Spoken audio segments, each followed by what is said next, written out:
పరిశుద్ధుడైన తండ్రి, ప్రేమ కలిగిన మా ప్రభువా, ఈ ప్రభు దినము ప్రభువుని ఆరాధించడానికి, ప్రభువుని ఘనపరచడానికి కొంత సమయము ప్రభు సన్నిధిలో మేము గడపడానికి మీరు మాకు ఇచ్చినటువంటి ఉచితమైన మహాకృప కొరకు మీకు లెక్కించలేని వందనములు, నమస్కారములు, కృతజ్ఞతాస్తుతులు, స్తోత్రాలు చెల్లిస్తున్నాం. యెహోవా మహాత్యం గల దేవుడు, అధిక స్తోత్రం పొందదగిన వాడు, దేవతలందరికంటే పైనన్నవాడు, పూజార్హుడు, స్తోత్రార్హుడు అని వ్రాయబడింది. దయగలిగిన మా ప్రభా, ఈ దినము నీ మందిర ఆవరణలో అనేక దినాల నుంచి నీ ఇంటిని కూర్చుని ఆసక్తిగా ఉండి భక్షిస్తూ ఉంటున్నప్పుడు కొంత దినం ఈ సన్నిధిలో మేము కనపడకపోయినప్పటికీ ఈ దినము నీ సన్నిధిలో కనబడటానికి మీరు కృపను అనుగ్రహించారు. తీసుకొచ్చిన నీ కుమారులు, కుమార్తెలు, చిన్న బిడ్డలు, మీ బిడ్డలందరి కొరకు మీరు పరిపాలించు ప్రజలు, మీరు మేపు గొర్రెడం అని వ్రాయబడింది. కాబట్టి ఆ విధంగా తీసుకొచ్చిన కుమారులు, కుమార్తెలందరి కొరకు వందనాలు, స్తోత్రాలు చెల్లిస్తూ ఆరాధనా కార్యక్రమానికి మీరు అధ్యక్షత వహించాలని పరిశుద్ధాత్మ దేవుని యొక్క సహాయాన్ని మేము వేడుకుంటూ వస్తున్నాం. పరిశుద్ధుడము అని పరలోకంలో, భూలోకంలో కూడా దూత గణములల్లా నిన్ను పూజించి, సేవించి, ఆరాధిస్తూ ఉంటుండగా మేము కూడా ప్రభువా ఆరాధనలు మీ నామాన్ని కీర్తిస్తూ, కొనియాడుతూ, ఘనపరుస్తూ ఉంటున్నాం. మీ సన్నిధి మాతో ఉంచి మహిమ మీరు పొందుమని యేసుక్రీస్తు నామములో అడుగుతున్నాము తండ్రి, ఆమేన్. ప్రియమైనటువంటి దేవుని పిల్లలారా, ఆయన రక్తమిచ్చి విమోచించినటువంటి జనాంగమా, సకల పరిస్థితులారా, ఈ దినమని ప్రభు దినమున ప్రభు సన్నిధానంలో మనం కనపడటానికి ఆయన ఉచితమైన మహాకృప ఇచ్చారు. పరిశుద్ధ లేఖన భాగంలో నుంచి కీర్తనల గ్రంథము తొలి ప్రతిపురంగా మనము ధ్యానం చేసుకున్నాం. కీర్తనల గ్రంథము 26వ కీర్తన 1వ వచనం కాడి నుంచి 12వ వచనం వరకు ఉత్తర ప్రతిపురంగా ధ్యానం చేసుకుందాం. దయచేసి వేసి నిలబడదాం.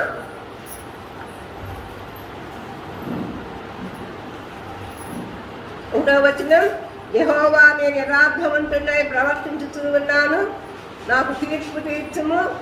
ఏమీ సందేహపడకుండా యెహోవా యందు నేను నమ్మిక ఉంచున్నాను.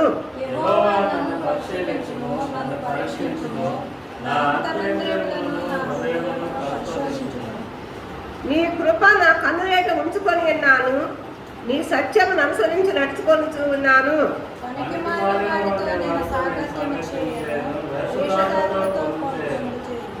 దుష్టుల సంఘము నాకు అసహ్యము, భక్తిహీనతో సాంగత్యము చేయను.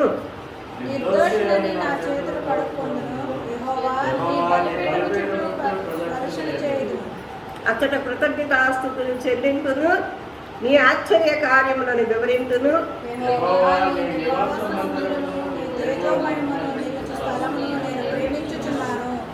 పాపులతో నా ప్రాణమును చేర్చకము, నరహంతకులతో నా జీవమును చేర్చకము.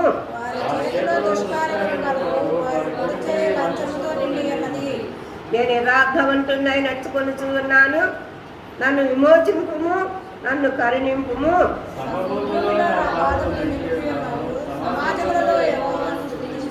దయచేసి కూర్చున్నా.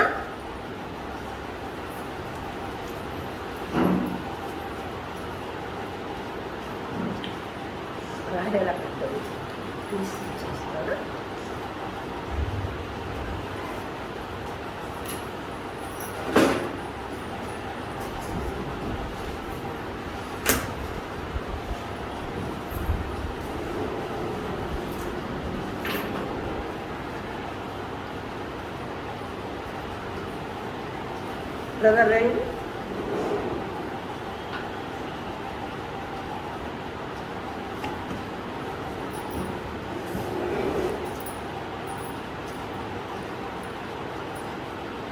దయచేసి కీర్తన గ్రంథము 26వ కీర్తన 1వ వచనం చదువుతున్నా.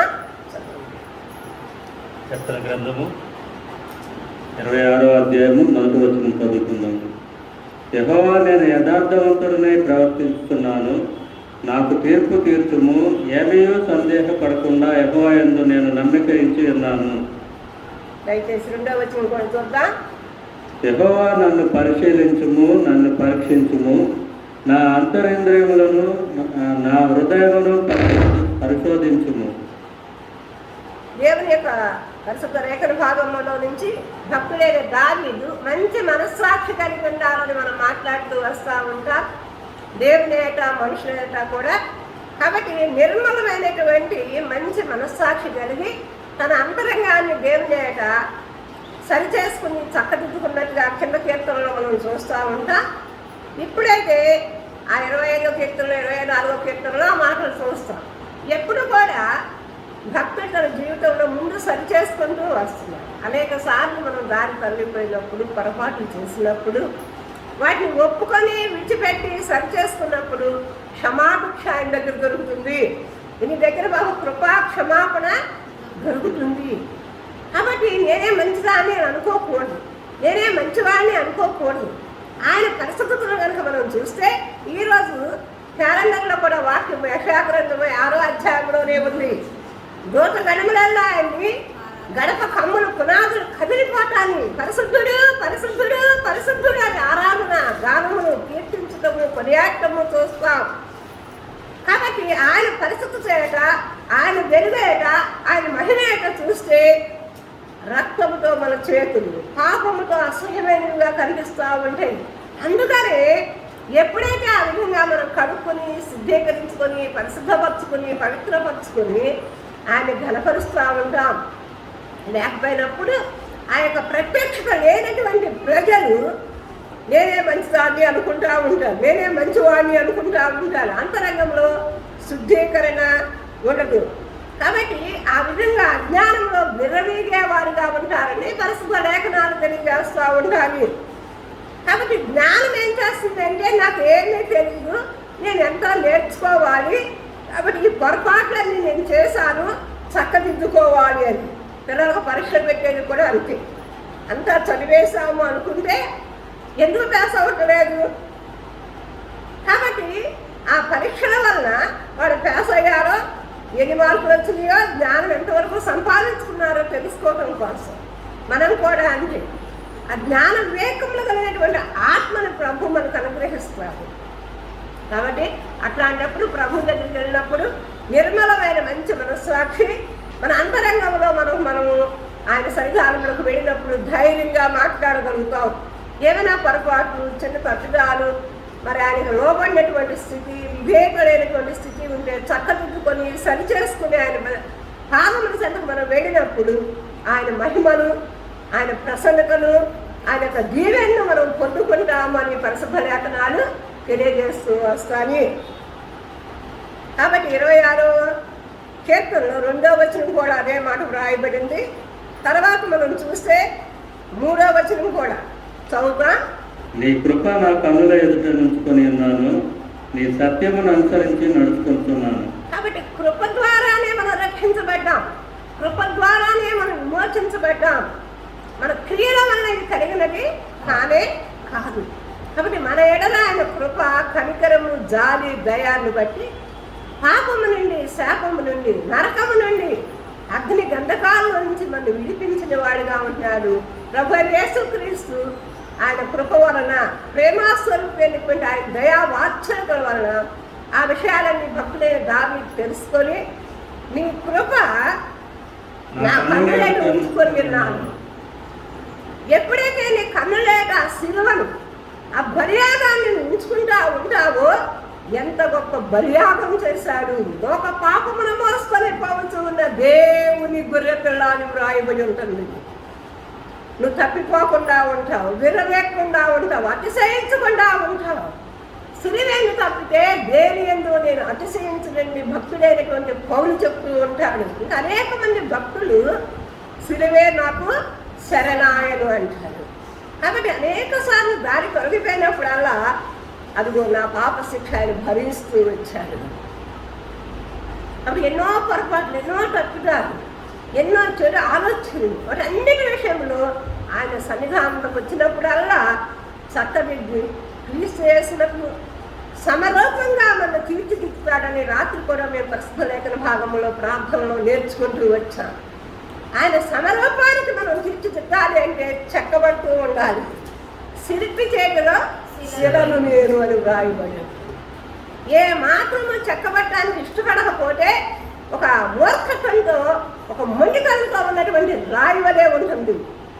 అది అలంకరించబడినటువంటి శిల్పం వలె ఉండనే ఉండదు. చూసే వాళ్ళకి అసహ్యంగానే ఉంటుంది, కానీ చూడబుద్ధి పుట్టదు. అట్లాగే మనం అదే కీర్తనలో నుంచి 16వ కీర్తన 8వ వచనం చూస్తాం. కీర్తన గ్రంథము 16వ కీర్తన 8వ వచనము. సదాకాలము యెహోవాయందు నా గురి నిలుపుచున్నాను. సదాకాలము యెహోవాయందు నా గురి నిలుపుచున్నాను. కాబట్టి గురి లేని జీవితం జీవించకూడదు. నేను గురి ఎద్దకే పరిగెత్తుచు ఉన్నా అంటాడు భక్తుడైనటువంటి పౌలు. కాబట్టి సదాకాలం ఆయనే గురి. లోకం మీద, ఇంకేదో వస్తువుల మీద, ఇంకెవరి మీద గురించుకోకూడదు. వాళ్ళు సహాయం చేస్తామని అనుకున్నామండి, వాడు హెల్ప్ చేస్తారని అనుకున్నామండి.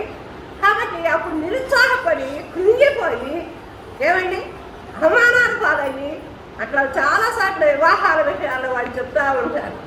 వాళ్ళు సహాయం చేస్తామన్నారండి, నమ్మించారండి, మోసం చేశారండి. అయితే నీ గురి అన్ని విషయాల్లో కూడా ప్రభు అయి ఉండాలి, శక్తివంతుడైన ఆయన వైపు ఉండాలి. ఏ పరిస్థితులైనా సరే అబ్రహాంతో చెప్పాడు నేను సర్వశక్తి గల దేవుళ్ళను, మోషేతో చెప్పాడు నేను సర్వశక్తి గల దేవుళ్ళను. పరిస్థితులు ఏమైనా సరే ఏమండి ఎర్ర సముద్రం ఎదురొచ్చినా, ఎరికో గోడలు ఏమి వచ్చినా సరే సర్వశక్తిమంతుడు, నేను ఆయన్ని వెంబడిస్తున్నాను, ఆయనే నా గురి, ఆయనే నా దైవము, ఆయన పరిపాలించు ప్రజలము, ఆయన మేపు గురియలము. కాబట్టి అన్ని విషయాల్లో కూడా ఆధ్యాత్మికంగా, శారీరకంగా మనల్ని పోషించడానికి, కాపాడటానికి, దివారాత్రులు భద్రం చేయడానికి ప్రభు యేసుక్రీస్తు మాత్రమే సామర్థ్యము కలిగిన వాడు. ఎందుకంటే ఆయన ప్రేమించినంతగా మనల్ని ఎవరు కూడా ప్రేమించరు. దేవుడు లోకమును ఎంతో ప్రేమించునని వ్రాయబడింది. అంటే దానికి పంట అనేసే లిమిట్ లేదు, పరిమితి లేదు. చాలామంది అంటూ ఉంటాం, తల్లిదండ్రులు ఎంతవరకు వయసు వచ్చే వరకు పెంచుతామండి, ఎంతవరకు చూస్తామండి, ఎంతవరకు మేము భరిస్తామండి, ఎంతవరకు మేము సహిస్తామండి అంటూ ఉంటారు. కానీ అంతవరకు సహించేవాడు ఆయనే, అంతవరకు భరించేవాడు ఆయనే.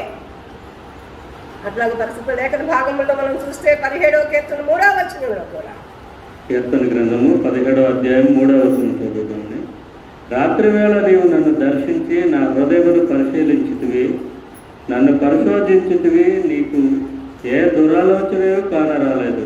కాబట్టి దేవుడు పరిశోధించినప్పుడు, పరీక్షించినప్పుడు, ఎప్పుడు రాత్రి వేళ పండుకున్నప్పుడు ఎన్నో చెడు తలంపులు, ఎన్నో చెడు ఆలోచనలు, ఏమండి అట్లాంటి పొరపాట్లన్నిటిని కూడా దేవుడు పరీక్షించి చూసుకోబెట్టాడు దావీదు. నీకు నేను భయపడుతున్నాను, చెడు ఆలోచన రాకుండా నన్ను కాపాడమని. ఒక మంచి ఆలోచనకర్త, ఏమండి యెషయాగ్రంథంలో మనం చూస్తాం, ఒక మంచి ఆలోచనకర్త, బలవంతుడైన దేవుడు, నిత్యుడైన తండ్రి, సమాధానకర్తకు అధిపతి అనే పేర్లు ఆయనకి ఇవ్వబడినవి. అవన్నీ మనం అనుభవించవచ్చు.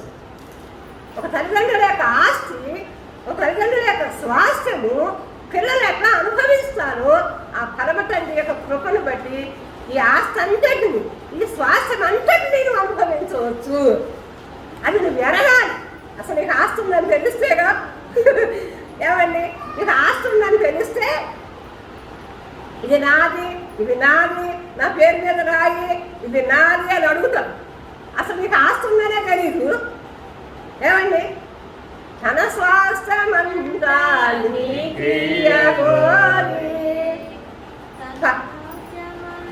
చిన్నమంతా భయపడకుమనే ఈ పాటలో తన స్వాస్థ్యమంతా నీకు ఇవ్వాలని పరలోకపు తండ్రి కోరుతూ ఉంటాడు. ఓ చిన్నమందా భయపడకండి, ఏమండి తన రక్తమిచ్చి నిన్ను అన్నాడు. కాబట్టి నువ్వు మామూలైనటువంటి మనుషులు కానే కాదు. లోకస్తులు జీవించినట్టుగా, లోకస్తులు బ్రతికినట్టుగా బ్రతకడానికి దేవుడు నిన్ను కొనలేదు. అమూల్యమైనటువంటి రక్తం ఇచ్చి, అనగా నిర్దోషమును నిష్కళంకమునకు గొర్రెల యొక్క రక్తము చేత మీరు విమోచించబడుతుందని ఎదుగురా అని వ్రాయబడి. కాబట్టి ఏదో సామాన్యమైన దాన్ని ఏదో లోకంలో అందరితో పాటు నేను కూడా తింటున్నాను, నేను కూడా తెచ్చుకుంటున్నాను, నేను కూడా బ్రతికేస్తున్నాను కాదు. లోకంలో నుంచి ఒక ప్రత్యేకమైన విధానంలో దేవుడు నిన్ను ఏర్పాటు చేసుకున్నాడు. నిన్ను పిలిచిన వాడు ఎంతైనా నమ్మదగిన వాడు అని లేఖనాలు తెలియజేస్తుంటూ ఉన్నప్పుడు రాత్రికాల సమయంలో పరుండి దేవుని స్తుతించి నేను వేకువనే లేచును, స్వరమండలమా సుతారా, నువ్వు కూడా మేలుకో, ప్రభువుని స్తుతిస్తాం, ఆరాధిస్తాం, ఘనపరుస్తాం, ఆయన నామాన్ని కొనియాడదామంటూ వస్తుంది. ఏమండి, ఆ విధంగా మనం ఇక్కడ చూస్తూ ఉంటే సదాకాలము ఆయన కృపపాసను కనిపెట్టుకుంది. ఆయన పరిశీలన చేసినప్పుడు మన అంతరంగంలో ఏది కూడా దోషారోపణ మన మనస్సాక్షి మన మీద చేయకుండా ఉండాలి. ఒకవేళ చేస్తుంది అనుకో, ఏం చేయాలి చెప్పండి? మన బట్టల మీద ఎక్కడన్నా ఏదన్నా పడుతుంది, ఫంక్షన్కి వెళ్తాము, ఆ పట్టి వదిలేస్తాం. ఏమండి, తర్వాత చూద్దామని అనుకుంటారా? ఎమ్మటంటే క్లియర్ చేసుకుంటారు. బస్సు వెళ్ళిపోతుందన్నా సరే వస్తున్నా ఉండండి అంటారు. ఏమండి, అట్లా వెంటనే ఆయన పాదముల చెంతకు వెళ్ళి యేసుక్రీస్తు యొక్క రక్తము ప్రతి పాపము నుండి మనల్ని కడిగి పవిత్రులుగా చేస్తుంది. నేను పరిశుద్ధుని కనుక మీరును పరిశుద్ధులుగా ఉండండి, పవిత్రులుగా ఉండండి. కాబట్టి ఆ విధంగా ఎల్లప్పుడూ అందుబాటులో ఉండేది నీకు ఆయన యొక్క ప్రశస్త రక్తమే. ఇంకేమన్నా ఉంటే ఉండొచ్చు, లేకపోతే లేకపోవచ్చు దాకా. నువ్వు కోరిన వెంటనే నీకు దొరికేది ఆయన యొక్క ప్రశస్త రక్తమే. అనుక్షణము అనుదినము కూడా ఆయన పాదాలకు వెళ్ళి కడిగి శుద్ధీకరించబట్టి ఆయన యొక్క వాత్సల్యత నువ్వు ఎడతెక్క పొందుతూ ఉంటావు. అందుకే భక్తుడు దావీదు అట్లా తన అంతరంగానంతటిని కూడా ఏం చేసుకున్నాడు? శుద్ధి చేసుకోవడం నేర్చుకున్నాడు. అందుకే ధైర్యంతో మంచి మనస్సాక్షితో ఆయనతో మాట్లాడుతూ వస్తున్నాడు. పిల్లలు ఏం చేస్తారు? చిన్న పొరపాటు చేస్తే తండ్రి దగ్గర రాగానే దాక్కుంటా, లేదంటే మంచి మనస్సాక్షి ఉంటే ధైర్యంగా ఎదుర్కొంటారు. కాబట్టి నీకు తిరిగి తనము గల ఆత్మ నేను ఇవ్వలేదు, కానీ ధైర్యం గల ఆత్మని దత్తపుత్ర ఆత్మనే మీకు నేను అనుగ్రహించానని పరిశుద్ధాత్మ దేవుడు పరిశుద్ధ లేఖనంలో ఇలాగ వ్రాయబడింది. కాబట్టి ఆయన నిన్ను దత్తం చేసుకున్నాడు, ఆయన రక్తం ఇచ్చి కొన్నాడు, పరిశుద్ధమైన జీవితం జీవించడానికి సహాయం చేస్తాడు. అంతేకాదు రాత్రికాల సమయంలో యోనా పత్రికలో కూడా చూస్తాం 20వ వచనంలో, గట్టెళ్ళకుండా మిమ్మల్ని కాపాటకు, తన మహిమేడు మిమ్మల్ని నిర్దోషులుగా నిలబెట్టకు శక్తిగల మన రక్షకుడైన అద్వితీయ దేవునికి మన ప్రభువైన యేసుక్రీస్తు ద్వారా ఆధిపత్యము, మహత్యమును, ఆధిపత్యమును, అధికారమును యుగములకు పూర్వమును ఇప్పుడును సర్వ యుగములను కలుగును గాక. ఆమేన్. కట్టిపోకుండా మిమ్మల్ని కాపాడే బాధ్యత కూడా ఆయనే. ఏమండి, ఎంత బాగా కాపాడుతారంటే 91వ కీర్తనలో 4వ వచనంలో 121వ కీర్తన చదువుకుంటా అంటే దాంట్లో 100వ కీర్తనలో 4వ వచనంలో ఏమండి ఆయన కాపాడేవాడు. నువ్వు తొట్టిల్లిపోకుండా నీ పాదమును కాపాడాలని, నువ్వు పడిపోకుండా నిలబెట్టాలని, ఉద్ధరించాలని నిన్ను. కాబట్టి ఎవరో పరిమాణాలతో స్నేహం చేస్తే ఆయన ఉద్ధరించడు. ఏమంటే పరిమాణాలతో దుష్టులతో నేను సాంగత్యము చేయను అంటున్నాడు ఇక్కడ దావీదు భక్తుడు. చూద్దాం 3వ వచనం చివర 4వ వచనం మొదట్లో, నీ సత్యమును అనుసరించి నడుచుకుంటున్నాను. కీర్తన గ్రంథము 26వ అధ్యాయము 4వ వచనం. కీర్తన గ్రంథము 26వ అధ్యాయము 3-4 వచనం 4వ వచనం చదువుకుందాం. పనికి మాలిన వారితో నేను సాంగత్యం చేయను, వేషధారులతో పొందు చేయను. ఏమండి ఏం చెప్పుకున్నాడు? పనికి మాలిన వారితో నేను సాంగత్యం చేయను, ఫ్రెండ్షిప్ చేయను, వేషధారులతో నేను నటించకూడదు. తల్లిదండ్రుల దగ్గర, కాలేజీల్లోనూ, స్కూల్లోనూ, ఇరు పొరుగు వారి మధ్య ఏదో భక్తిగా ఉన్నట్టు నటించకూడదు. ఏమండి, కాబట్టి మంచి మనస్సాక్షి మనం కలిగి ఉండాలి. మన మనస్సాక్షి నిర్దోషమైనదిగా ఉండాలి. అందుకే అట్లా మాట్లాడుతున్నాడు భక్తులైనటువంటి దావీదు. కాబట్టి దుష్టుల సంఘము నాకు సహ్యము అంటున్నాడు 5వ వచనంలో. ఏమండి, దుష్టులతో నేను సాంగత్యం చేయను. కీర్తన 1లోనే చెప్పేశాడు, దుష్టులు ఆలోచించకుండా నేను నడుచుకోను. నీ వాక్యమునే దివారాత్రులు నేను ధ్యానం చేస్తాను. నీటి కాలువలో ఎవరైనా నాటబడినవాడై ఆకు వాడక తన కాలమందు ఫలమిచ్చు చెట్టు అని అతడు చేయదంతా సఫలమగును. నీ నా జీవితాలు అనేక సార్లు జయ జీవితం చేయలేకపోవడానికి, సఫలీకృతం అవ్వలేకపోవడానికి, అభివృద్ధిలోకి రాకపోవడానికి కారణం అవే పొరపాట్లు. దుష్టులతో సాంగత్యము, పనికి మాలిన వారితో సాంగత్యము, భక్తిహీనులతో సాంగత్యము చేయను, అసహ్యమైనవి నాకు. కాబట్టి నీ పొందు, నీ సహవాసము, నీ సన్నిధి నేను కోరుకుంటున్నాను అంటాడు భక్తుడు దావీదు.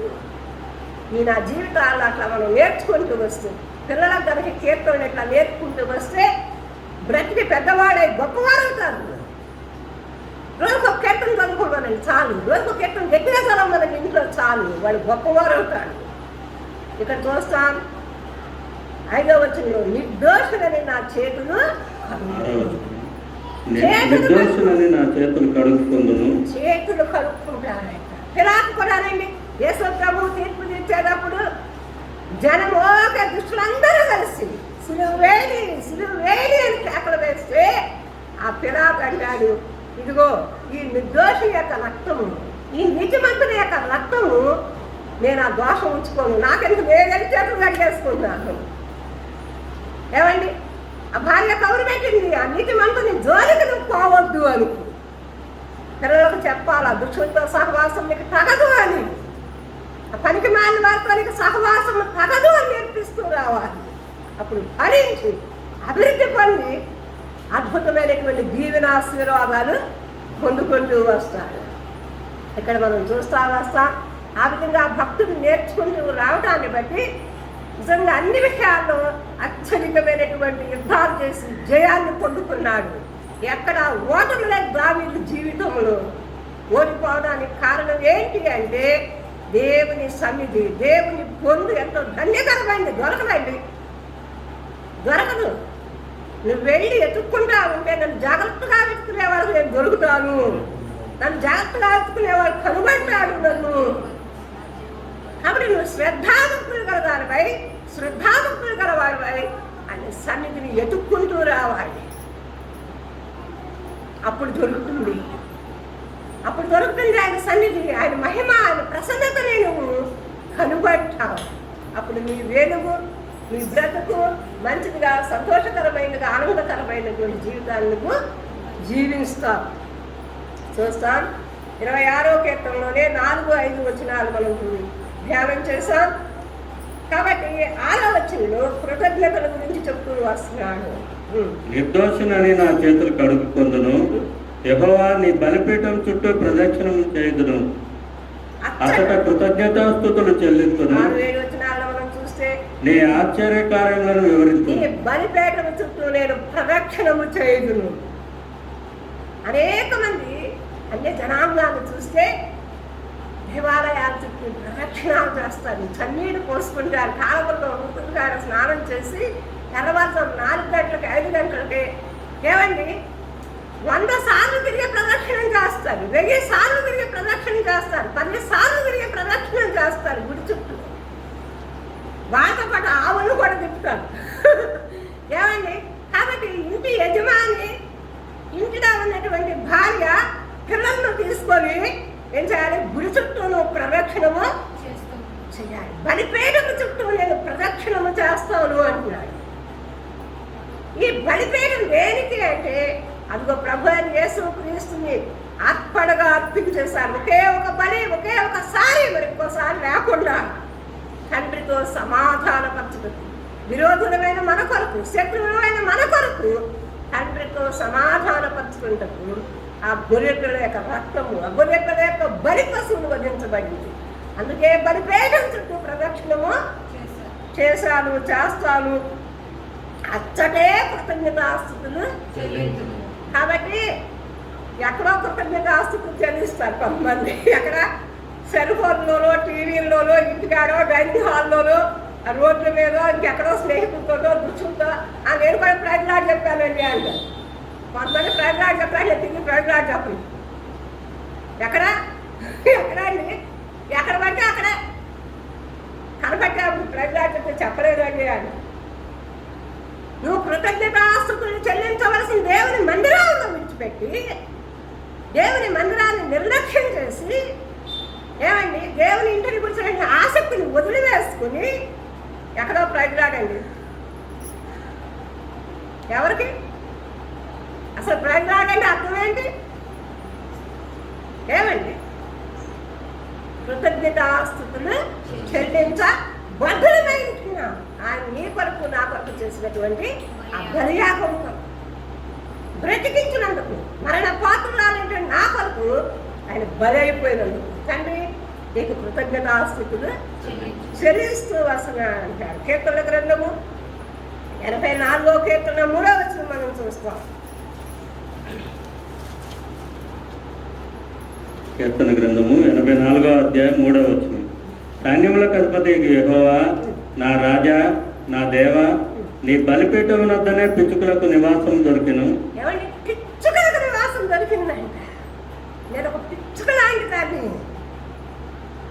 అతిశయింపుపోయి గర్వం పడిపోయి విననీడికై బలిపీఠం దగ్గర ఏమి ప్రభావం దొరకదు లేదు. నేను ఒక పిచ్చుక లాంటి దాన్ని. ఒక రూపాయికి కూడా పనులు నన్ను ఎవరో మా నాన్న చెప్తా ఉంటాను, ఎత్తి మీద రూపాయి పెట్టినాడు ఎవడో పోతాడు. ఎందుకు అంటారండి? ఎందుకు అంటారు? వ్యవసాయం చేసే వ్యవసాయదారులు ఎద్దులు బలమైనవో కాదో చూసి ఆ మెడ చూస్తారు. వివాహం చేసేటప్పుడు కూడా యవనస్తుడికి మెడ చూడాలి.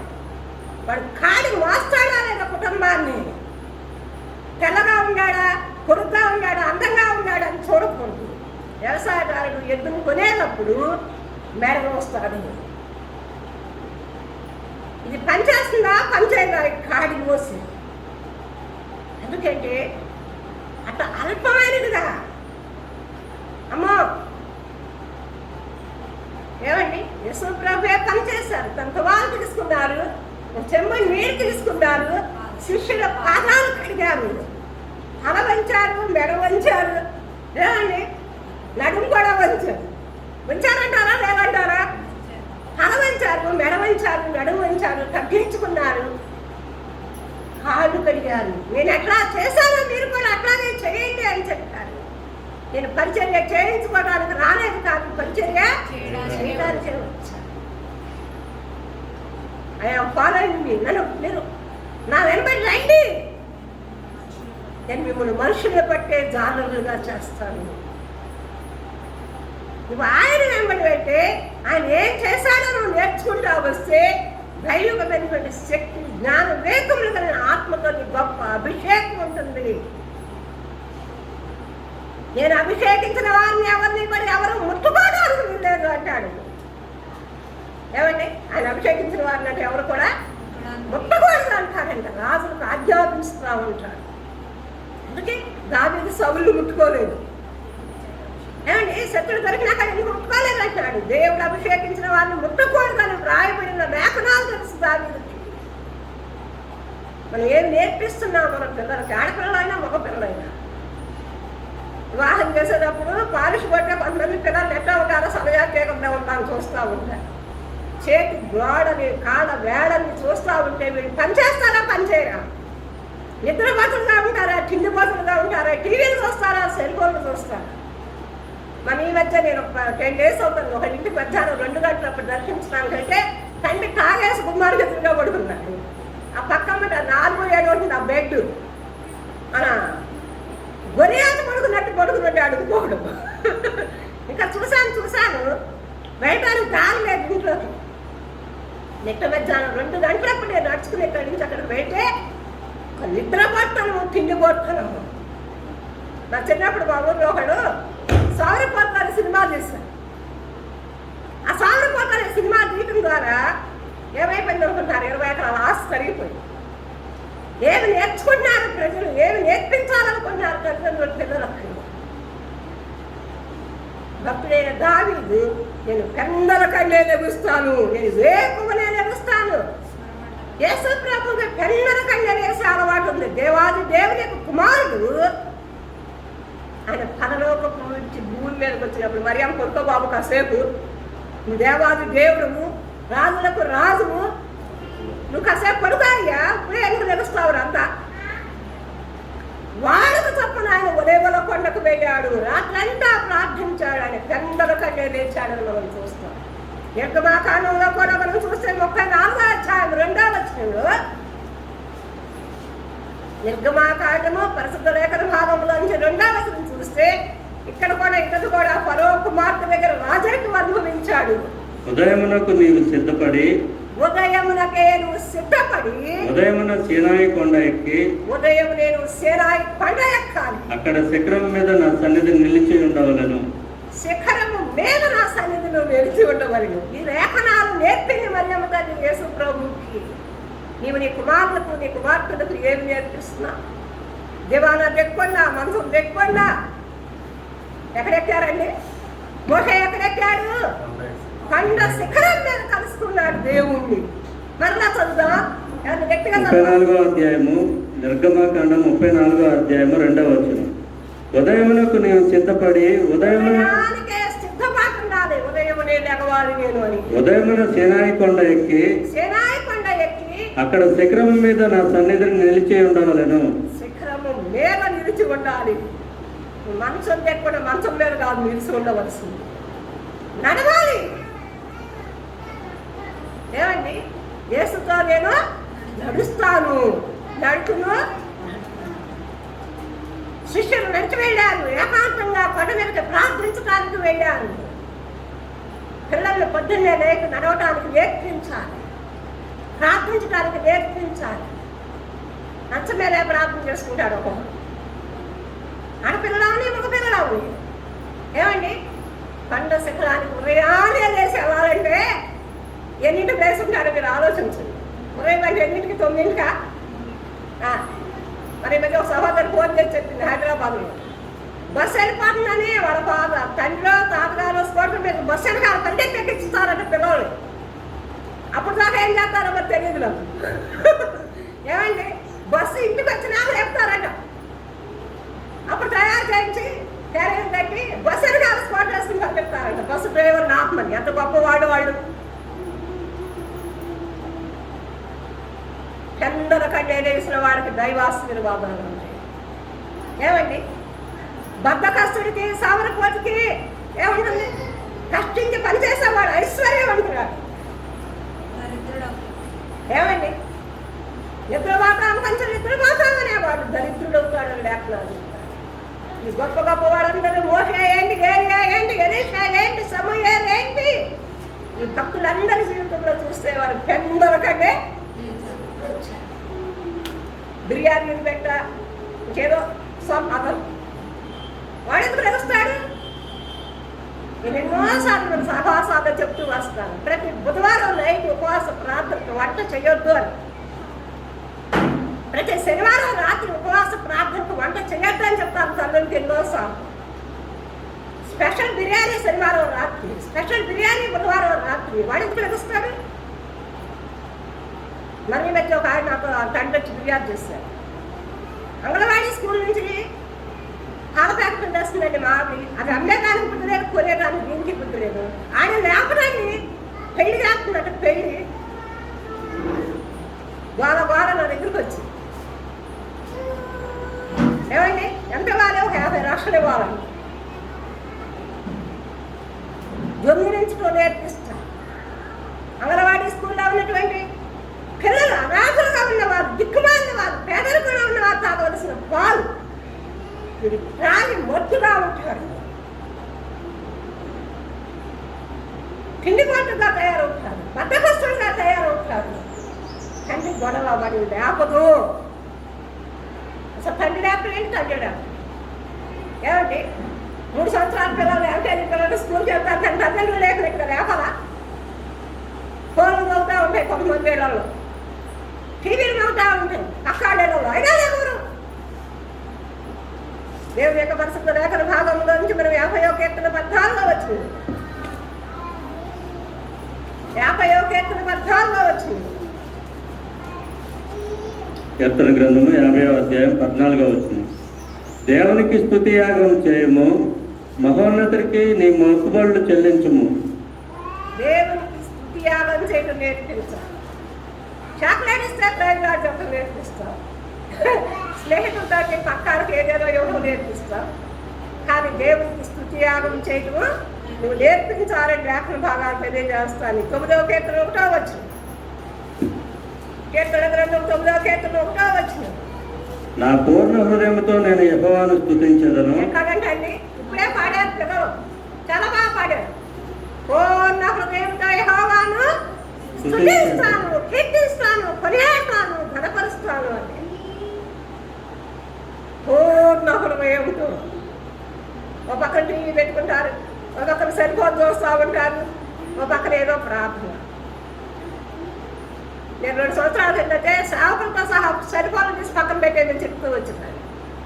ఈ స్విచ్ ఆఫ్ చేసుకుని సెల్ ఫోన్లు బయట పెట్టేయండి అని చెప్తూ వచ్చినాను. జేబులో సెల్ ఫోన్ ఏమండి, ఓ చేతిలో బైబిల్, దిక్కులు చూడటం, ఆరాధన చేయటం, నటించటం. ఎవరికి మోసం? నీకే మోసం. మనిషిగా నువ్వేమి ఇచ్చుతావో ఆ పనినే వస్తావని రాయబడి ఉంటుంది. రాబోయేటువంటి దినముల్లో దీవెనకరంగా, పిల్లల ఆశీర్వాదకరంగా, దేవునికి మహిళకరంగా బ్రతకాలి అంటే తెల్లవారుజామున ఏ పూజామునే అప్పుడు నేర్పించాలి. పర్వాలేదు రాత్రి పని అన్నం పెట్టకపోయిన కానీ ఏమవునండి, రాత్రి పని అన్నం తినకపోతే ఏం పడిపోరు, ఎక్కడ కడిపిరికి ఏమి నేర్చో రావు.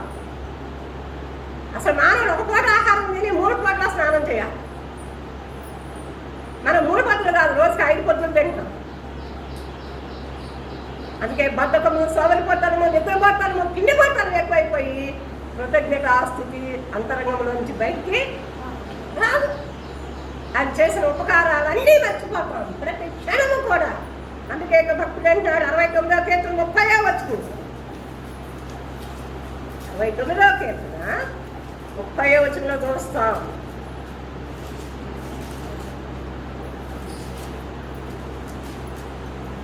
అరవై 39వ కీర్తన 30వ వచనం. కీర్తనలతో నేను దేవుని నామమును స్తుతించెదను. ఏమండి, ఒక్క పాటైనా నీ జన్మలో ఎప్పుడైనా పాడావో పాడలేదు నాకు తెలియదు. ఇంట్లో కానీ, బయట కానీ, సమాజంలో కానీ, ఇంకెక్కడన్నా కానీ. ఏమండి, ఏం చేస్తానంటే కృతజ్ఞతాస్తుతులతో నేను ఆయనను గణపరచెదను. కృతజ్ఞతాస్తుతులతో, కీర్తనలతో.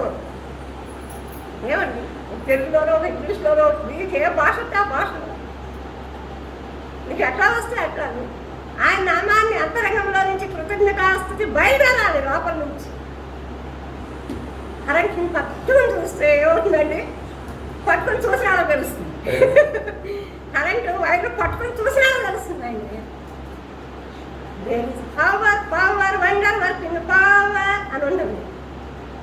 అద్భుత శక్తి కలదు యేసు రక్తములో.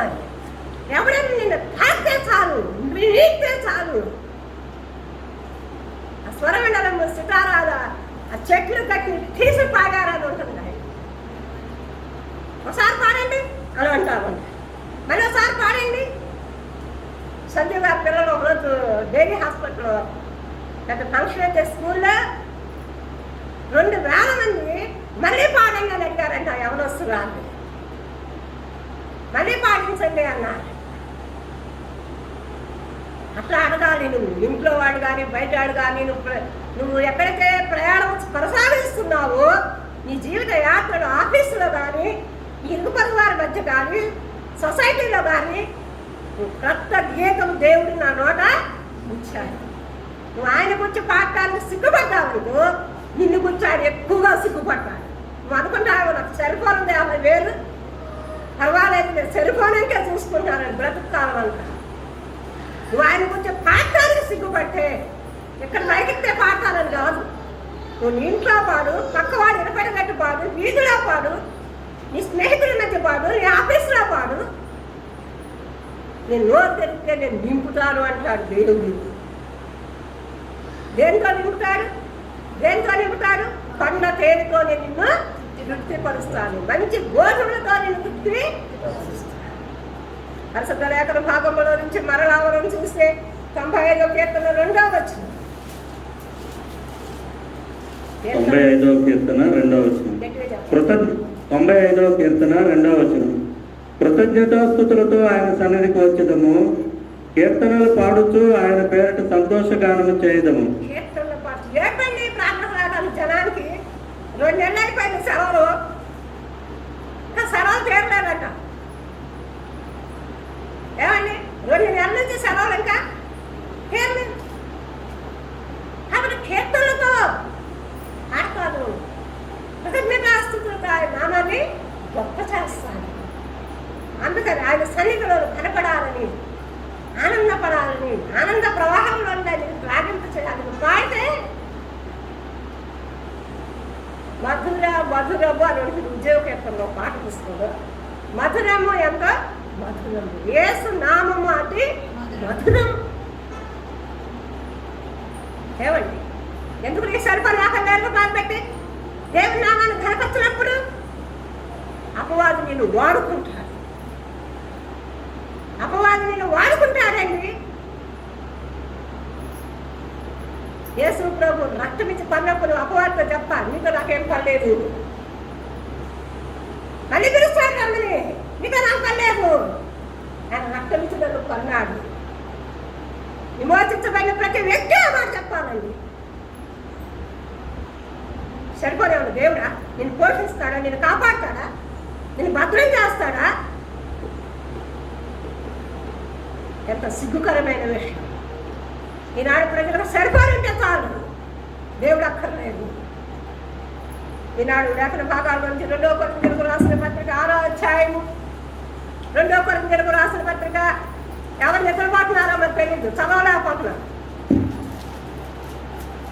2 కొరింథీయులకు రాసిన పత్రిక 6వ అధ్యాయము 14వ వచనం నుంచి 16వ వచనం వరకు. 2 కొరింథీయులకు రాసిన పత్రిక 6వ అధ్యాయం 14వ వచనం చదువుకుందామని.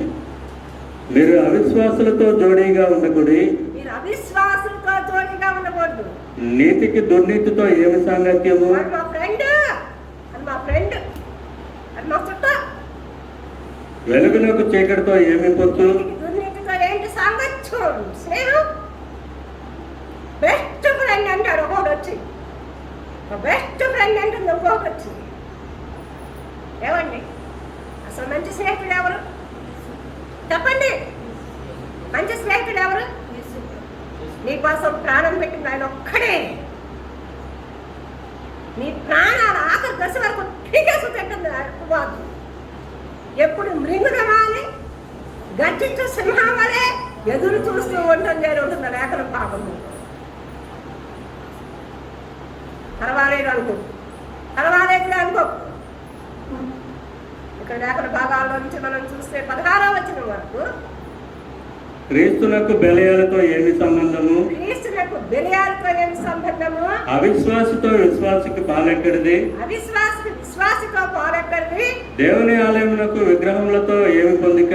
దేవుని ఆలయము మీరై ఉంటున్నారు, దేవుని ఆలయము నేనై ఉంటున్నాను. దేవుని ఆలయం ఎవరైనా పాడు చేస్తే దేవుడు వాళ్ళు పాడు చేస్తాడని వ్రాయబడి ఉంది. మనము జీవం గల దేవుని ఆలయమై ఉన్నాము. మనము జీవము గల, అందరు చెప్తాం ఈ మాటని, మనము జీవం గల దేవుని ఆలయమై ఉన్నాము. నేను జీవం గల దేవుని ఆలయమై ఉన్నాను. ఎఫ్రాయిమును నేను జీవం గల దేవుని ఆలయమై ఉన్నాము. దేవుని ఆలయం ఎన్నటికీ పాడు చేయను. దేవుని ఆలయం ఎన్నటికీ పాడు చేయను. అట్లాంటి ప్రమాణం చేసుకోవాలి, అట్లాంటి నిబంధన దేవునితో చేసుకోవాలి. అప్పుడు ప్రతి క్షణం నీకు ఆ భయం ఉంటుంది, నేను దేవుని ఆలయమై ఉంటున్నాను. ఏమండి ఇల్లు అతికించడం 3 రూల్స్ చెప్తారు మీ ఇంటికి. మా ఇంటికి గోడకు మేకలు పట్టకూడదు, నేను పిల్లలు తెలుసుకుంటా రాయకూడదు, గ్యాస్ పై శుభ్రంగా ఏం తిరగనీయకూడదు, వాళ్ళకి మేకలు ఎన్నో చెప్తాను. దేవుని ఆలయాన్ని పాడు చేసుకోవడానికి, అపవాదికి నువ్వు చోటు ఇవ్వడానికి నీకు సెల్ఫోన్లో లోకంలో దుచ్చులతో స్నేహము కలిసిగా దేవుని యొక్క సన్నిధిని సహవాసాన్ని విడిచిపెట్టి అయిపోయింది జీవితం. నీ వయసుకు నేను జ్ఞాపకం చేసుకుని ఎంత సమయం దేవుని కోసం నేను ఉపయోగించాను, ఎంత సమయం నా ప్రాణ ప్రియుడి కోసం ఉపయోగించాను, నా కొరకు ప్రాణం పెట్టి నా ప్రభు కొరకు ఎన్ని గంటల సమయం ఉపయోగిస్తున్నాను. ఒక సంవత్సరం ఆనం భట్ గారు డైరీ తీసుకొచ్చి ఇచ్చారు యవనస్తులకి. ఎందుకు అనుకుంటున్నారు? రోజు డైరీ రాసుకుని ఎన్ని గంటలు నిద్రపోతున్నావు, ఎన్ని గంటల సేపు ప్రార్థిస్తున్నావు, ఎన్ని ప్రార్థనలకు నువ్వు వస్తున్నావు రాసుకోవడానికి డైరీ ఇచ్చారండి. ఒక 10 సంవత్సరాలైనా ఆ డైరీ పుడికి పుట్టావు కొంతమందికి. కొంతమందికి డైరీ రాసుకునే అలవాటు ఉంటుంది, కొంతమందికి డబ్బులు లెక్క రాసుకునే అలవాటు ఉంటుంది. నీ జీవిత కాలం అంతా వృధా అయిపోతుంది, బ్రతికంతా వృధా అయిపోతుంది. నువ్వు లెక్క రాసుకుని చూడు. రోజు దినానికి ఇన్ని గంటల సమయంలో నిద్రపోతాను, తిండి పడతాను, ఎన్ని గంటలు సెల్ ఫోన్లో టీవీలు కాదా దుష్టులతో సాంగత్యం చేస్తున్నావు. ఒకనొక నాడు న్యాయ సింహాసనం మీద తీర్పు తీర్చన ఎంతున్నాడు. నా ఇష్టం అనుకో, ఇక్కడ నా దగ్గర కాదు, నా ఇష్టం అంటారు. అక్కడ దేవాది దేవుడు న్యాయ సింహాసనం మీద కూర్చున్నాడు. అమ్మ దగ్గర కాదు, నా ఇష్టం అంటాను. ఇంకే భక్తులైనటువంటి దావీదు 1వ కొరింథీయులకు రాసిన పత్రిక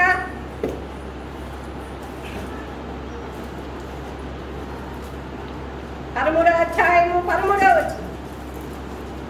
కాగా 1 కొరింథీయులకు రాసిన పత్రిక 13వ అధ్యాయం 13వ వచనం. కాగా విశ్వాసము, నిరీక్షణ, ప్రేమ ఈ 3ను నిలుచును, వీటిలో శ్రేష్టమైనది ప్రేమయే. కాబట్టి ఈ ఆఖరి వచనానికి వచ్చేస్తున్నాం. కీర్తన గ్రంథం 26వ కీర్తన. అతడి కృతజ్ఞతాస్తుతులు చెల్లించును, నీ ఆశ్చర్య కార్యం నేను వివరించునని ఎవరు చదువుకున్నా. కాబట్టి నువ్వు పాడుతూ ఉంటే దేవుని ఆశ్చర్య కార్యాలను వివరించగలుగుతావు. ఆయన ఏమేం చేశాడు, మన దగ్గర ఏమీ లేదన్నప్పుడు, ఒక చేపలైనా మేము పట్టలేదన్నప్పుడు, కొంచెం రొట్టెలే మా దగ్గర ఉన్నాయి అన్నప్పుడు ఎన్ని అద్భుతములు, ఎన్ని ఆశ్చర్య కార్యాలు చేశాడు చూస్తాం.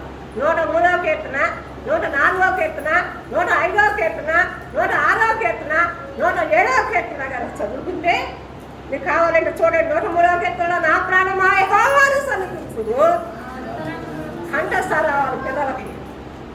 104వ కీర్తన, 105వ కీర్తన చూడండి. 104వ కీర్తనలో 33వ వచనం. కీర్తన గ్రంథము 104వ అధ్యాయము 33వ వచనం. నా జీవిత కాలమంతయు నేను యెహోవాకు కీర్తనలు పాడేదను, నేనున్నంత కాలము నా దేవుని కీర్తించదను. నువ్వు భూమి మీద ఉన్నంత కాలం దేవుని కీర్తించాలి. 2 నెలలైంది దేవుని మందిరాన్ని వదిలిపెట్టేస్తావు. ఇంటికాడ ఎన్ని సంవత్సరాల నుంచి ప్రార్థన మారేసావు.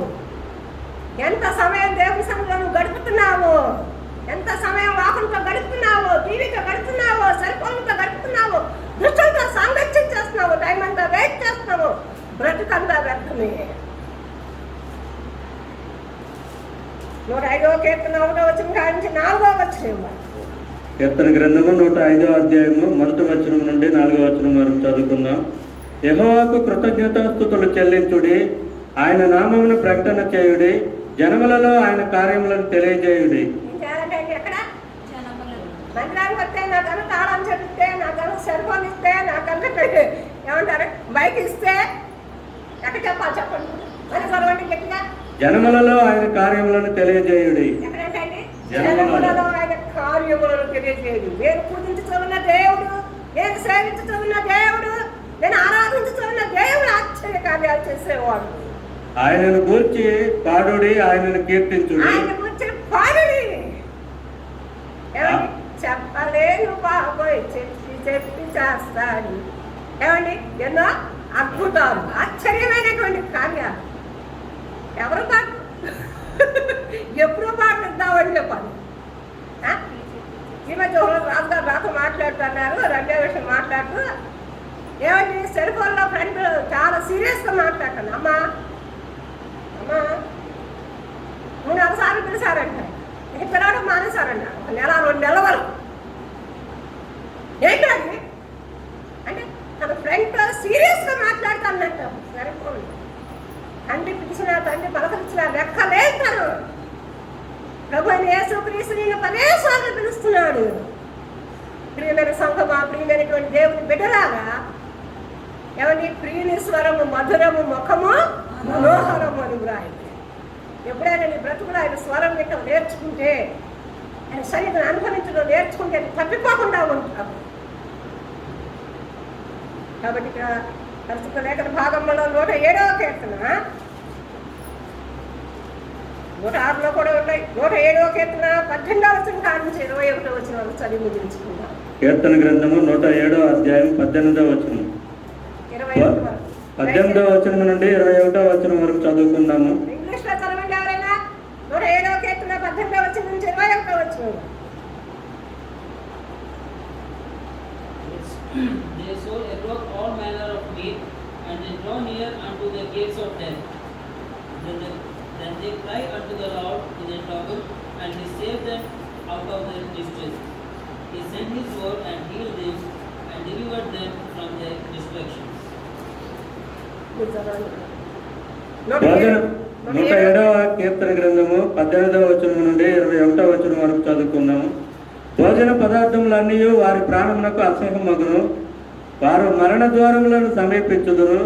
కష్టకాలమందు వారు యెహోవాకు మొరపెట్టిరి. చూడండి, ఈనాటి పరిస్థితుల్లో ప్రజలకు ఎట్లా ఉంది? భోజనం అక్కర్లేదు, భోజనం అక్కర్లేదు అంటారు, భయపడుతున్నారు. నాకేమొద్దు. మరణ భయాలు ఏం చేస్తాను? సమీపించదు. వారు మరణ ద్వారములను సమీపించుదురు. కష్టకాలమందు వారు యెహోవాకు మొరపెట్టిరి. ఆయన వారి ఆపదలో నుండి వారిని విడిపించెను. ఆయన తన వాక్కును పంపి వారిని బాగు చేసెను. వాక్కుని పంపి దేవుడు బాగు చేస్తాడు. దేవుని వాక్యం వింటే స్వస్థపరుస్తుంది. ఆయన వాక్యం పెరిగిన స్వస్థపరుస్తుంది. చాలా మంది డాక్టర్లు కూడా చెప్తారు, నేను మొండేసాలని కాదు, నువ్వు దేవుడు అని అనుభవించు, అప్పుడు నువ్వు బాగుపడతావు, స్వస్థపరుస్తావని చెప్తారు చాలా మంది. అసలు వాళ్ళే దండం పెట్టుకుంటారు దేవుడికి. ఒక ఆపరేషన్ థియేటర్లో ఆపరేషన్ చేసామని దేవుడికి దండం పెట్టిన ఆపరేషన్ చేస్తారు వాళ్ళు. కాబట్టి నువ్వు లోకంలో దేన్ని ప్రేమిస్తున్నావు ఇక్కడ చూస్తే చదవండి. ఆయన తన వాక్కును పంపి వారిని బాగు చేశాను. ఆయన వారు పడిన గుంటలో నుండి వారిని విడిపించాను. ఎక్కడే పాపం అనేటువంటి గుంటలో, నాశనం అనేటువంటి కోపంలో పడినావు, ఆయనకు మొరపెట్టు. అక్కడి నుంచి ఆయన నిన్ను విడిపిస్తాడు, విమోచిస్తాడు. ఆయన కృపను బట్టి నరులకు ఆయన చేయు ఆశ్చర్య కార్యములను బట్టి వారు యెహోవాకు కృతజ్ఞతాస్తుతులు చెల్లించుదురు గాక. చూసారండి, ఆయన కృపను బట్టి నరులకు ఆయన చేయు ఆశ్చర్య కార్యములను బట్టి ఆయన ఆశ్చర్య కార్యాలు చేస్తాడు. పక్షులు స్తుతిస్తాయండి, పక్షులు స్తుతిస్తాయి. చిన్న పిల్లలు స్తుతిస్తారు. తెల్లవారుజామున కావాలంటే చూడండి, 3 నెలలు 4 నెలలు నా పిల్లలు స్తుతిస్తారు. వాళ్ళు ఎగుస్తారు, పాడతారు, ఆడతారు. పక్షులు స్తుతిస్తాయి. నువ్వేం చేస్తున్నావు? అందుకని ఇక్కడ ఏమంటాడంటే ఆయన కృపను బట్టి నరులకు ఆయన చేయు ఆశ్చర్య కార్యాలను బట్టి వారు యెహోవాకు కృతజ్ఞతాస్తుతులు చెల్లించుదురు గాక. ఏంటండి ఆశ్చర్య కార్యం? నా జీవితంలో ఏం చేయలేదండి అని మీరు అనుకుంటే, నేను మాత్రం రక్షించబడిన కాడి నుంచి ఏం చెప్తానంటే, పాపిని పరదైసికి తీసుకువెళ్ళాడు, ఒక పాపిని పరిశుద్ధులుగా చేస్తాడు. అది ఆశ్చర్య కాదు. ఆడ పాపాపి ఆడ దాంతో మాట్లాడకూడదు అంటారు జనం. ఏమండి, ఒక పాపిని పరిశుద్ధులుగా చేయడమే ఆశ్చర్యమైనటువంటి కార్యం. నీ కొరకు నా కొరకు కష్ట బలి పశువుగా వదిలింపబడి పరదైసుకు తీసుకొని బయటకు వస్తాం. ఎట్లా స్తుతి యాగం చేయకుండా ఉంటాము. స్తుతి యాగం అర్పించేవాడు దేవునికి చెప్పారు. ఇందాక 50వ కీర్తన 14వ వచనంలో చెప్పారు. అది ఎప్పుడో రెండు చిన్నప్పుడు చెప్పుకుంటారు. దేవునికి స్తుతి యాగం చేయము, మహోన్నతునికి నీ మొక్కుబడులు చెల్లించుము. దేవునికి స్తుతి యాగం. ఈ సరిపోలో ఎవరు ఫోటోలు పెట్టుకుంటారు? ఏమండి, నీ చూడండి, సరిపోలో ఎవరు ఫోటోలు ఉంటాయి? దేవుని వాక్యం పెడిన సరిపోలో నీ హృదయంలో ఎవరి ఫోటో ఉంటుంది? నీ ఇంట్లో ఎవరి ఫోటో ఉంటుంది? నువ్వెవరిని ఫాలో అవుతున్నావు? దేవునికి కృతజ్ఞతాస్తుతి. నా ప్రాణమా, అట్లా ప్రతి క్షణమును ప్రభువుని కనపరిచి ఆయన కృతజ్ఞతాస్తుతులు చెల్లించి వాళ్ళు కృతజ్ఞతాస్తుతులు చెల్లింపబద్ధులంగా ఉంటున్నామని లేఖనాలు తెలియజేస్తారు. తెలుగు రాసిన పత్రిక 4వ అధ్యాయం 6వ వచనం ఆఖరికి నిలుస్తున్నాం ఆరాధన కాదు. ఫిలిప్పీయులకు రాసిన పత్రిక 4వ అధ్యాయం 6వ వచనం.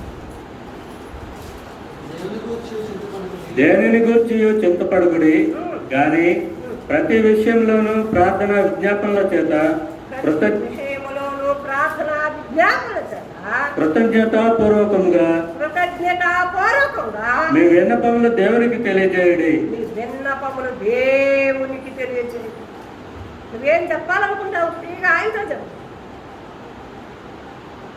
ఏమండి, నా బెస్ట్ ఫ్రెండ్ అని వాడితో చెప్పకు, కొంతమంది చెప్తాడు. మన ఒక బెస్ట్ ఫ్రెండ్ అని చెప్పేసి నీ కార్డ్ నెంబర్ అంతా అడిగాడంట. ఒకసారి సెల్ఫోన్ ఇవ్వన్నాడండి. ఎవడండి? ఎవడు? ఆయన బెస్ట్ ఫ్రెండ్ అని ఇచ్చేసాడండి. ఏమండి, ఇంట్లో ఉన్న భార్యగా చెప్పరు సరిపోలేదండి కార్డ్ నెంబర్ కొంతమంది, తల్లిదండ్రులుగా చెప్పరు. ఏంటి ఆ సెల్ నేను అనుకుంటాను అప్పుడప్పుడు చూద్దామనేసి. ఏం చేస్తారండి సెల్? సెల్ చూడటానికి అంటారు. ఏ నెంబర్ వాడు మాట్లాడాడు ఎవరే చూపెడతాడు. ఏం చేస్తాడు? వెళ్ళి ఏమండి ఆ మెసేజ్లు అన్నీ కొట్టేస్తా ఉంటాడు. ఎవరు నమ్ముతావంటే నువ్వు దుష్టుని నమ్ముతావు, దుర్మార్గుడిని నమ్ముతావు. రక్షకుడు ఆయన. నిన్ను రక్షించడానికి పరమాత్ముడు పరలోకం పెట్టి భూమి మీదకి వచ్చాడు. అందుకే నేను కథలకు ఆయన ఎందే గురివించున్నాను, ఆయన ఎందే నమ్మిక ఉంచున్నాను అని భక్తుడు రాదు. అందుకే కృతజ్ఞతాస్తుతులు ప్రతి విషయానికి నేను కృతజ్ఞతాస్తుతులు చెల్లిస్తాను. రే కాలంలో కప్పు టీ తాగామనుకో, ఏమండి మంచినీళ్ళు తాగామనుకో, ఈ కాళ్ళు చెట్లు బాగా పనిచేస్తాను అనుకో, నోరు పనిచేస్తాను అనుకో.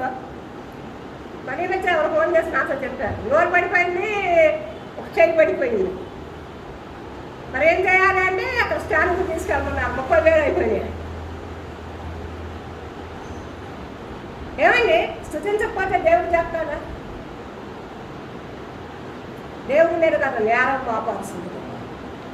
ఏమండి, నీ మీద నేరాలు అపవాది చెప్తుంది. ఒక వ్యక్తి మీద నేరాలు మాట్లాడేవాడు ఎవరండి? ఫిర్యాదులు చేసేవాడు ఎవరు? అపవాది. నేను అప్పుడప్పుడు చెప్తా ఉంటాను, ఎవడన్నా వచ్చి నా దగ్గర ఫిర్యాదులు చేస్తూ ఉంటే వీళ్ళ సాధాలు దొరబడి ఇతరుల మీద ఫిర్యాదులు చేస్తూ ఉంటాడు. దేవుని బిడ్డలు ఇతరుల యొక్క తప్పిదాన్ని కప్పుతారు. ప్రేమ ఏం చేస్తుంది? క్షమిస్తుంది, ఓర్చుకుంటుంది, భరిస్తుంది. ఫిర్యాదులు చేసేవాడు అంటే వాడు అపవాది అని అర్థమైంది. అందుకని ఆకలి పరిశుద్ధ లేఖన భాగంలో నుంచి మాటలు మనం నేర్చుకుని ప్రభువుని కృతజ్ఞతాస్తుతులు చెల్లించడం మానకూడదు. వాళ్ళు ధనపరిచి వారిని గొప్పిస్తాం, కీర్తిస్తాం. కొద్ది క్షణాలు మనం మౌనంగా ఉండి ఆరాధన చేసిన తర్వాత పరిశోధిస్తారని తీసుకుంటాం. ఆరాధన కోసం కొద్ది సమయాలు, కొద్ది నిమిషాలు ఇస్తున్నాం.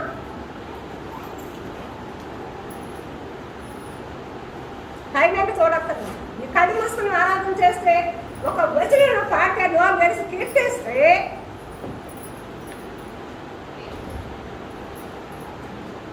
కళ్ళు మూసుకుందాం.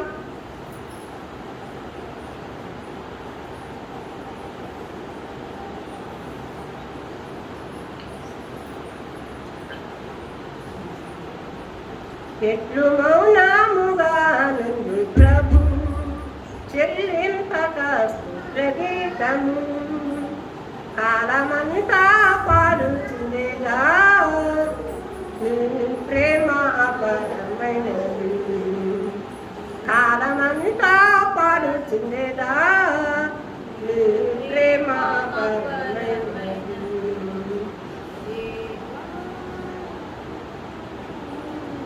పరిశుద్ధమైన తండ్రి, ప్రేమ కలిగిన ప్రభు, ఆరాధనకు పాటుడం స్థితులకు యోగ్యం. నాకంటూ ప్రాణం ఇచ్చి రక్తం ఇచ్చి విమోచించి నేను ఎట్లా మౌనముగా ఉన్నాను. నా ప్రాణ స్నేహితుడు, నా ప్రాణ ప్రియుడు.